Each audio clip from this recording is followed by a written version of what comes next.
예, JTBC의 뉴스룸을 시작하겠습니다. 오늘 아침 여야 5당이 동시에 의원총회를 시작했습니다. 선거제 개편과 공수처 법안을 패스트트랙에 올리기로 한 여야 4당 합의안에 대해서 정의당을 시작으로 더불어민주당과 민주평화당이 차례로 추인했습니다. 내부 의견이 갈렸던 바른미래당이 관심사였는데 경론 끝에 12대 11 한 표 차로 합의안에 동의했습니다. 그런데 바른미래당은 합의안에 동의는 했지만 당론으로 찬성은 아니다. 이런 어정쩡한 결론이 났습니다. 아직 마지막 단계는 남아있는 셈입니다. 자유한국당은 결사 반대를 외치면서 조금 전까지 청와대 앞에서 시위를 벌였습니다. 먼저 박유미 기자의 보도입니다. 민주당과 정의당에선 의총 시작 후 1시간이 채 안 돼 추인 결정이 났습니다. 만장일치로 추인을 했습니다. 만장일치로 추인했습니다. 민주평화당은 전제를 걸고 패스트트랙 합의안에 동의했습니다. 패스트트랙에 찬성한다. 하지만 지방과 농촌 지역, 낙후 지역, 지역구 축소가 큰 부작용을 가져오므로 향후 보완이 필요하다. 바른미래당 의총은 4시간 가까이 이어졌습니다. 정족수를 출석 의원의 과반수로 할지 3분의 2 이상으로 할지까지 표결에 붙인 끝에 가까스로 입장을 정했고 그 결과 최종적으로 합의안을 추인하는 것으로 12대 11 한 표 차로 합의안에 동의했습니다. 하지만 공수처 설치 합의안에 반대 의사를 나타낸 바른미래당 소속 사개특위 의원들이 실제 표결 과정에서 어떻게 투표할지가 관건입니다. 오신환, 권은희 두 의원입니다. 법안을 패스트트랙에 태우기 위해선 재적 의원의 5분의 3이 찬성해야 하는데 바른미래당 소속 의원이 한 명이라도 반대하면 패스트트랙은 무산됩니다. 이런 가운데 여야 4당은 여야 협의에 동참하지 않은 한국당을 비판했습니다. 이 선진화법에 의해서 신속처리 법안을 지정했기 때문에 이것에 대해서 자유한국당이 문제를 삼는 것 자체는 납득하기 힘듭니다. 자유한국당이 결국은 협상 트랙에 들어올 거라고 봅니다. 시간이 문제지. 여야 사당 합의에 비상상황 운운하며 총력 저지를 예고한 자유한국당에게 묻습니다. 한국당의 반대는 무엇을 위한 반대입니까? JTBC 박유미입니다. 예, 전해드린 것처럼 바른미래당의 결정이 오늘 최대 관심사였는데 일단 당 차원의 추인은 가까스로 됐지만 내부의 의견 충돌은 계속되고 있습니다. 노진호 기자입니다. 바른미래당 의원총회는 회의 진행을 공개로 할 것이냐를 두고 소란스럽게 시작됐습니다. 밀시간에 가둬두고 필요하면 언론을 부르고 필요하면 하지 나가라고 하는 게 과연 옳은 건지 고찰할 수 없고요. 네. 오늘 회의는 비공개로 진행을 하도록 하겠습니다. 아니 그 당의 중요한 그 의사결정을 하는 이 과정에서 입장도 공개적으로 언론들한테 얘기를 못한다면 이게 무슨 민주적인 정당이라고 할 수가 있겠습니까? 몇몇 의원들이 언성을 높이다 결국 비공개로 진행됐습니다. 4시간 가까이 이어진 끝에 오후 2시쯤 결론이 났습니다. 12대 11로 한 표 차이로 과반으로 하는 걸로 하고 찬성으로 하는 걸로 하고 그쪽이 한 표가 많았습니다. 개파간 의견을 그대로 노출한 회의를 마친 뒤 김관영 원내대표는 단합을 강조했습니다. 당이 단합할 수 있는 전기를 마련했다라고 저는 생각을 합니다. 앞으로 바른미래당이 더욱 단합하고 하지만 추인은 했지만 당론은 못 정했다라는 내부 해석이 나왔습니다. 바른미래당이 당론을 정하지 못한 겁니다. 이 패스트트랙 문제에 대해서는 당론이 없는 당이 되어버렸습니다. 사실상 결정을 인정할 수 없다는 취지입니다. 이준석 바른미래당 최고위원도 패스트트랙 하나 통과시키겠다고 당을 엉망진창으로 만든 것이라고 당 지도부를 비판했습니다. JTBC 노진호입니다. 바른미래당의 합의안 추인 결과가 12대 11, 그러니까 한 표 차로 나오자 줄곧 반대 입장을 냈던 이현주 의원이 본의 아니게 결정적인 역할을 했다는 분석이 나옵니다. 이 의원이 참여했다면 가부동수로 부결됐기 때문이죠. 이 의원은 의총이 끝나고 곧바로 탈당하겠다고 밝혔습니다. 김나한 기자. 바른미래당이 합의안을 추인하자 이현주 의원은 곧바로 탈당 기자회견을 열었습니다.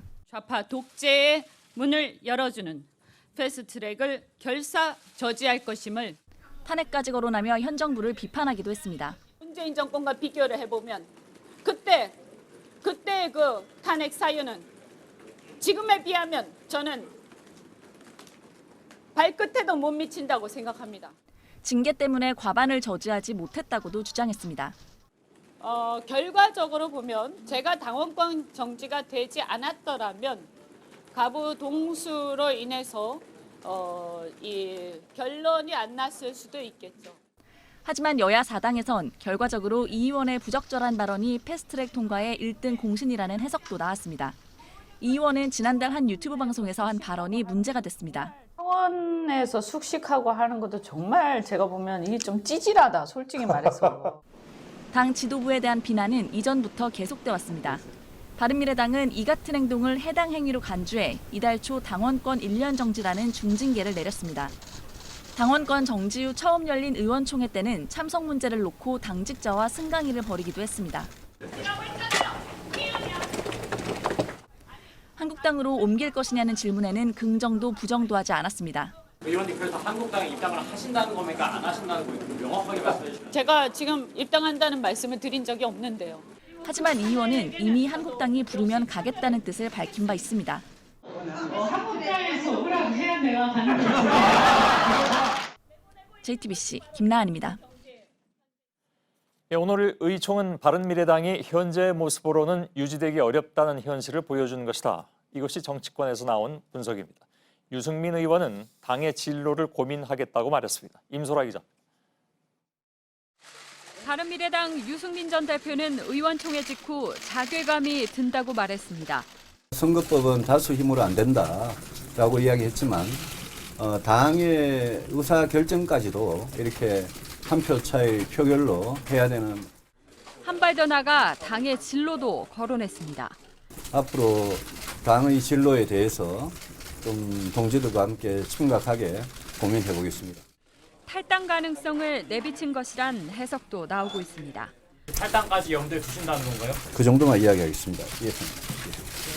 언제쯤 그럼 그 결정에 대한 발표를 하실 생각이신 건가요?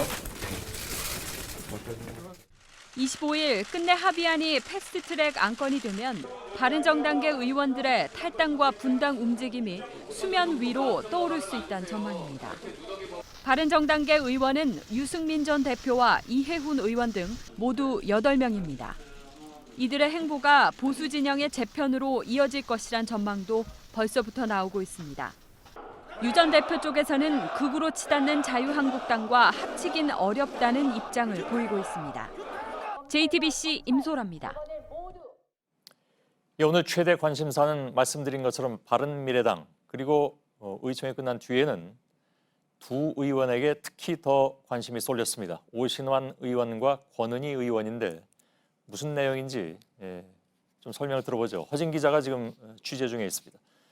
자, 허진 기자, 바른미래당을 취재 중인데 일단 추인은 다 되는데 아직 변수는 여전히 남아있다. 그중에서도 오신환 의원과 권은희 의원의 향배가 결정적인 상황이다. 무슨 말인지 좀 설명을 부탁을 하죠.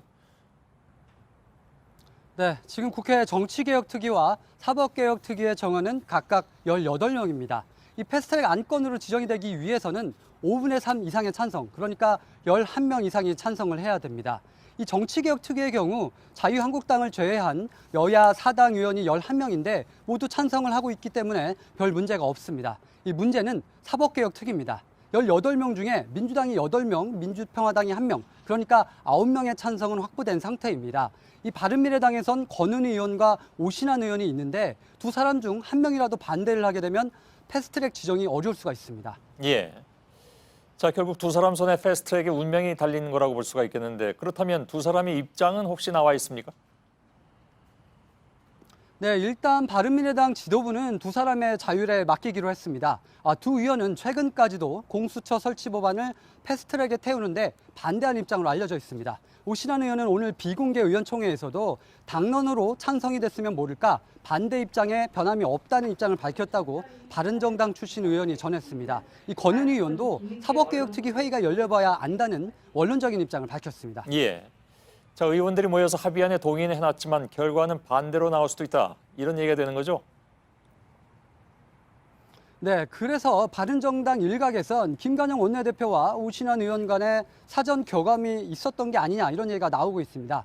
그리고 만일 오 의원이 끝까지 반대를 하면 김 원내대표가 오 의원을 사법개혁특위에서 빼고 다른 의원을 교체 투입할 수 있다는 얘기가 나옵니다.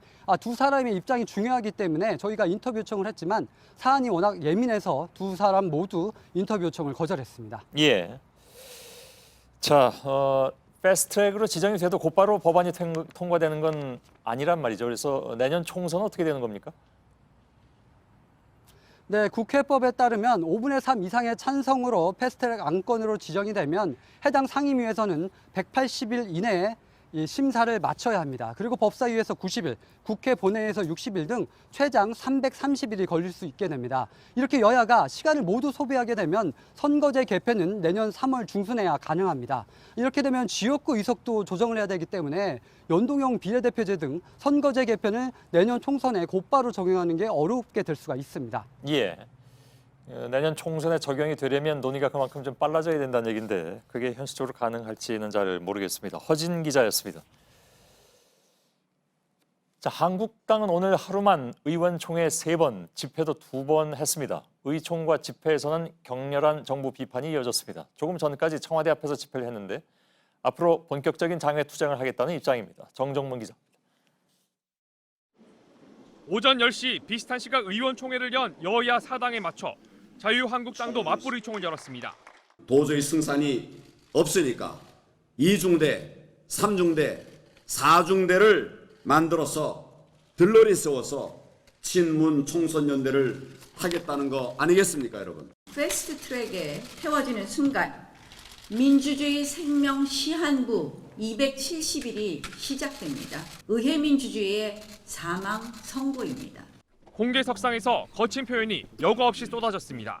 주먹으로 싸우는 싸움판에 사심이 칼로 뒤에서 찌르는 것입니다. 바른미래당이 패스트트랙에 찬성하기로 하자 오후 3시 다시 소집된 의원총회에서도 여야 사당을 싸잡아 비판했습니다. 연동형 비례대표제를 포함한 선거제 개편은 국민이 뽑지 않는 국회의원이 늘어나게 된다. 공수처는 세계에 유례없는 조직이다. 한국당이 격렬하게 반대하는 이유입니다. 자신들이 논의에서 빠진 채 여야 사당이 합의 처리하자 독재라고 주장하고 있습니다. 로텐더홀에서 첫 번째 집회를 열었고 선거법, 공수처법 날치기 즉각 중단하라! 이후 달려간 청와대 분수 앞에선 문재인 대통령을 강도 높게 비판했습니다. 한국당은 이번 주 토요일에 다시 광화문에서 집회를 열겠다고 밝혔습니다. JTBC 정종문입니다.